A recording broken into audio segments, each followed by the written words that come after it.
So I am back and I will discuss today the composing clear and coherent sentences using simple tenses of verbs. So this is the Quarter 4 Module 1 of English. So based on the picture, we have the past, present, and the future. So alam ko na meron na kayo idea about this topic. So si past, yan, si present, and then si future. So in this topic, manalaman po natin what are the three verb tenses or the tenses of verbs and how we can use it in composing coherent and clear sentences.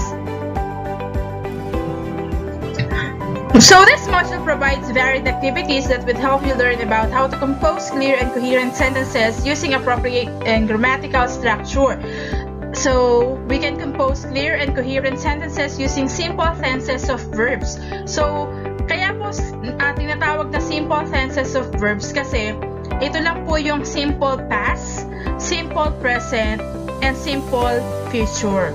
Kasi later on, so kapag pong sa mga susunod pa pong mga topics, malalaman pa po natin yung iba't ibang klase ng tenses of verbs. Sa ngayon, mag-focus muna tayo sa simple tenses. Okay. Before we begin, so let's read first the following sentences from the given feature article. Number 1, this COVID-19 pandemic puts people around the world in such desperate and threatening situations where we don't want to be. So the highlighted word is puts. So later on, nalalaman natin kung ano po yung gamit, bakit naka-highlighted yan. Next. Also, they believe that this is a perfect time for planting in vegetable-bearing plants, ornamental plants, herbs, and even the in-demand cactus and succulents. Then, the highlighted word is believe. Number 3, COVID-19 will remain a threat for everyone along with other challenges that lie ahead. So, the highlighted word is will remain. Now, read the following highlighted words or word groups. So, number 1, puts, visits. Decided, will provide, exerted, gave, need, will remain, believe, depends. Okay, so what have you observed on the following words or word groups? Go. Okay, so there are words ends with S like puts, visits. There are words ends with D or ED, the decided, exerted, believe. And also there are words having will provide, will remain. So ano kaya yung ibig sabihin ng mga words na yon? Bakit nag-end yung sa ED yung iba? Bakit meron mga will yung iba? Bakit yung iba may S? Okay. As mentioned earlier in the previous part of this module, ideas can be easily shared and understood if one will use clear and coherent sentences that include the use of tenses of verbs. Clearly communicating ideas will sometimes depend upon knowing the distinctions between the tenses. So yan kasi yung gamit ng mga tenses of verbs. Okay. Diba when we construct sentences, hindi naman yan laging nangyayari ngayon. Okay? On the present time. Lalo yung mga history, di ba? So kapag history na, ibig sabihin nangyari na, ibig sabihin past tense na ang kailangan natin gagamitin. Pagka naman future, mangyayari pa lang, future tense ang ating gagamitin sa pag-construct ng sentence. So dyan po magagamit yung simple tenses of verbs. So meron tayong tatlong klase ng simple tenses of verb. The simple past, the simple present, and the simple future. So let's enumerate them and explain them one by one. Okay. So this is the simple present. This tense mainly expresses action or state of being that takes place in the present time. The present tense is also used to express habitual action, permanent condition, and general truths.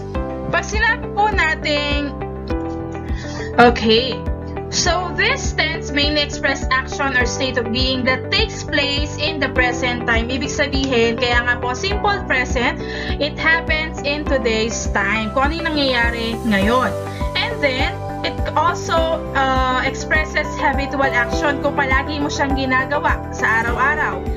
Permanent condition or yung general truths or yung specific truths sa specific topic or concept. Okay. Example, in present action, it recognizes the wonders of nature. So, the verb is recognizes. Again, kung hindi pa po natin alam what is verb, verb is an action word. So, anything na may action, kilos o gawa, it is a verb, okay? So, here, it recognizes the wonders of nature. So, recognizes is the verb in the present action. Habitual action. Aling Mira goes to the market every day. Bakit sinabing habitual action? Kasi nakita po yung word na every day. So, ibig sabihin, palagi niyang ginagawa araw-araw. Permanent condition. Ibig sabihin ng permanent, hindi nagbabago, di ba? She is my mother. So, kahit anong gawin natin, siya po yung nanay niya. So, ibig sabihin nun, permanent condition. So, hindi siya nagbabago. So, under siya ng simple present. So, in habitual action, the verb is goes. And then, in permanent condition, the verb is. Those are, is an example of auxiliary verb. And then, general truth, sugar tastes sweet. Talaga naman po, diba, ang sugar ay matamis. Kaya po, it is a general truth about sugar. So, the verb is taste, test. And then, the simple present tense has two forms, the base form and the S form. Pag sinabi pong base form, ito yung pinaka-word mismo. Pag sinabing S form, dinadagdagan siya ng S. Kailan po nangyayari na dinadagdagan siya ng S? Okay. Kapag po ang noun nyo, alam nyo po ba yung noun? It is the name of person, things, animals, okay? So, those are the nouns. So, if your noun is singular or nag-iisa lang, example, it recognizes. So, yung it, ibig sabihin niya, isa lang. So, ang verb niya, may S, recognizes. Kasi, ang singular yung kanya, noun. Kapag naman po, example, another, Aling Mira goes. So, goes is as verb for singular noun Aling Mira. Kapag naman po ang inyong noun is madami or plural in form, ang gagamitin nyo lang ay base form. Example, doon sa recognizes, ibig sabihin kapag plural na po yung noun nyo, halimbawa ito, day, yung it na to naging day. So, hindi na po recognizes ang gagamitin nyo. Recognize. Wala pong S. Yun po yung sinasabing base form. And then, ito po, example, I pray the rosary every night. So, bakit po yung pray ay nasa base form, walang S. Ang I po, di ba, mag-isa lang? Yan. Ang I kasi ay exception to the rule. I is considered as plural. So, I pray the rosary every night. Ito po yung mga markers na pag nakita nyo to, ito, yung verb na yon ay nasa simple present tense. Such as daily, every day, every night, every week, monthly, yearly, each morning. So, it helps you to identify the habitual action na nasa simple present siya. And then again, yung I po, exemption to the rule, ang I is plural in form, kaya po ang gagamitin mong verb ay without S or the base form of the verb. The class secretary checks the attendance daily. The class secretary, so yung secretary is singular, that's why yung verb mo ay may S, which is checks. Okay, so these are another examples of simple present tense sentences. He goes to school every morning. Every morning is a habitual action. Again, he goes. She understands English. She is singular. Understand is with S because the pronoun is singular. It mixes the sand and the water. Again, it is singular, mixes. May S ang kanyang simple tense because of the singularity of the noun. And it tries very hard. She enjoys playing the piano. My father goes to the gym every day. She loves to play basketball. She thinks he is very handsome. So these are the example. So makikita nyo po dyan, lahat po yung may color na iba't ibang color dyan, pero po yung black, yun po yung mga example na simple present tense of the verbs. Okay. So now, let's proceed to simple past. So kung kanina, present action, from the word itself, simple past, nangyari na. So past tense na siya. This tense expresses action, state or being that occurred at the definite time in the past. Okay, the time markers such as yesterday, a week ago, last summer often tell the action took place at the definite time. Verbs past tense may be in regular or irregular form. So mamaya, may papakita po ako sa inyo example ng mga regular verbs and then irregular verbs. So ano yung kaibahan no? Dalawa. Okay. The past tense of a regular verb is formed adding D or ED to the base form. The irregular verbs are formed in different ways. Okay. So, example. I took an exam yesterday. So, yesterday indicates past action. So, took is the verb. So, it is in irregular form of the verb. Okay. They visited the farm last week. So last week indicates past action, and then the verb is visited. So visited, the base form is visit. So may ed siya.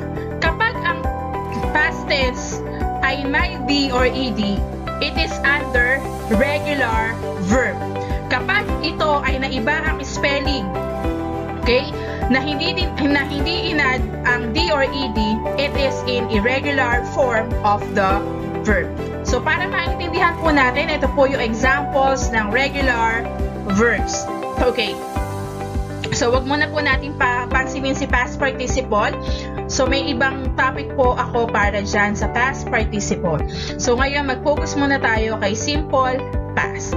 So, these are the base form and then this is the simple past. So again, regular verbs ends in D or ED from the base form of the verb. So example, the base form is select and then the simple past is selected. Kaya po mas maganda talaga marami tayong alam na vocabulary words kasi mas madali tayong makakapag-identify ng tenses of verbs or paano natin siya napapalitan ng tense kapag nasa past na siya or nasa future na siya kung alam natin yung mga vocabs na words. Okay, another. Smoke, smoked. Snore, snored. Stare, stared. Start, started. Study, studied. Talk, talked. Paint, paint. Travel, traveled. Travel, traveled. Type, typed. Use, used. Visit, visited. Wait, waited. Walk, walked. Want, wanted. Warn, warned. Wink, winked. Yell, yelled. So those are the examples of regular verbs. Again, regular verbs, we add D or ED in order for us to come up with its past tense.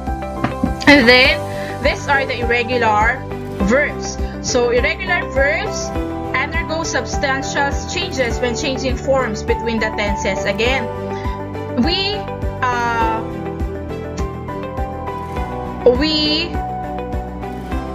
the spelling of the words in order for us to form the simple past of those verbs. So these are the base form. Ito yung mga example. Example, be. Pag simple past na siya, was kapag singular, were kapag plural. Beat, same lang po ng simple past. Become, became, begin, began, bet, bet, bite, beat, break, broke, bring, brought, build, built, burn, burnt, buy, bought, catch, cut, choose, chose, come, came, cut, cut, dig, dug, do, did. So those are the examples of irregular verbs. May irregular verbs po na same lang po si base form at si simple past, pero marami pong irregular verbs na naiiba po yung spelling niya. And it is not ended with D or ED. Okay. Now, how about simple future? So we have the simple past, simple future. So in simple future, this tense expresses actions or being that will happen very soon at a later time or in the future. So hindi pa siya nangyayari. Okay.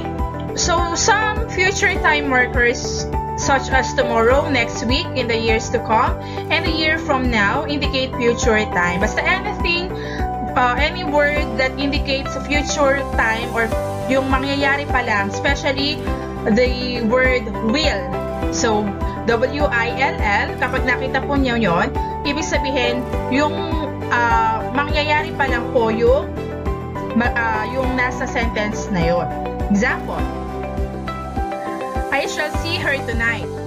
Okay, tonight pa lang, mamayang gabi pa lang. So, again, usually, the indicators in future time is shall and also will.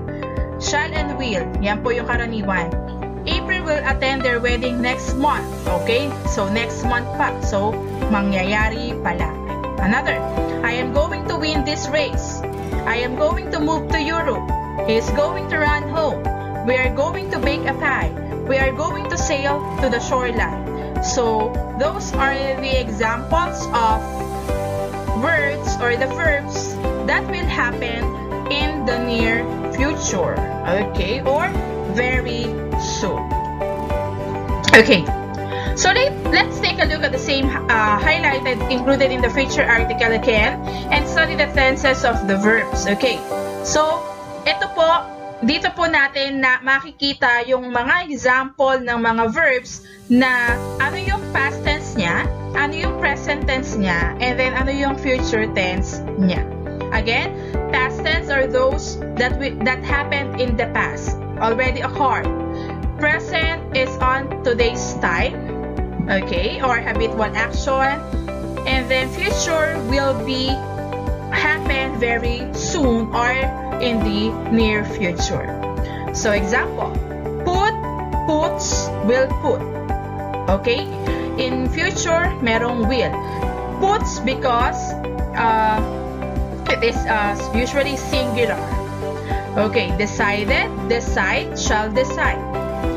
So, itong decide, pag ginagamit natin yan kapag ka plural ang noun. Pero kapag ka, kapag ka singular, decides. Exerted, exert, will exert. Needed, need, shall need. Believe, believe, will believe. Visited, visits, will visit. Provided, provide, will provide. Gave, give, shall give. Remained, remain, will remain. Depended, depends, will depend. Okay. So, ano po yung napapansin nyo dito sa past tense? So, those are examples of regular verbs because they usually ends with D or ED. And then, tandaan po, sa present tense naman, kapag singular ang noun nyo, dapat with S ang inyong S or ES ang inyong verb. Kapag naman po plural ang inyong noun, dapat ang inyong verb ay base form or without S. Okay, so now, let's try this table, this activity. Let's complete the table of verbs and use your enormous instantaneous.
Father blank 2 newspapers every morning. Yan po Again, we have the word every morning. So, every morning stated that it is a habitual action. So, it is in the present tense. Okay? Present tense. Kaya, yun po ang kailangan natin i-identify. Kaya kanina nagbigay tayo ng mga sample indicators para alam natin kung ito ba ay nangyari na, mangyayari pa lang, o in the present time.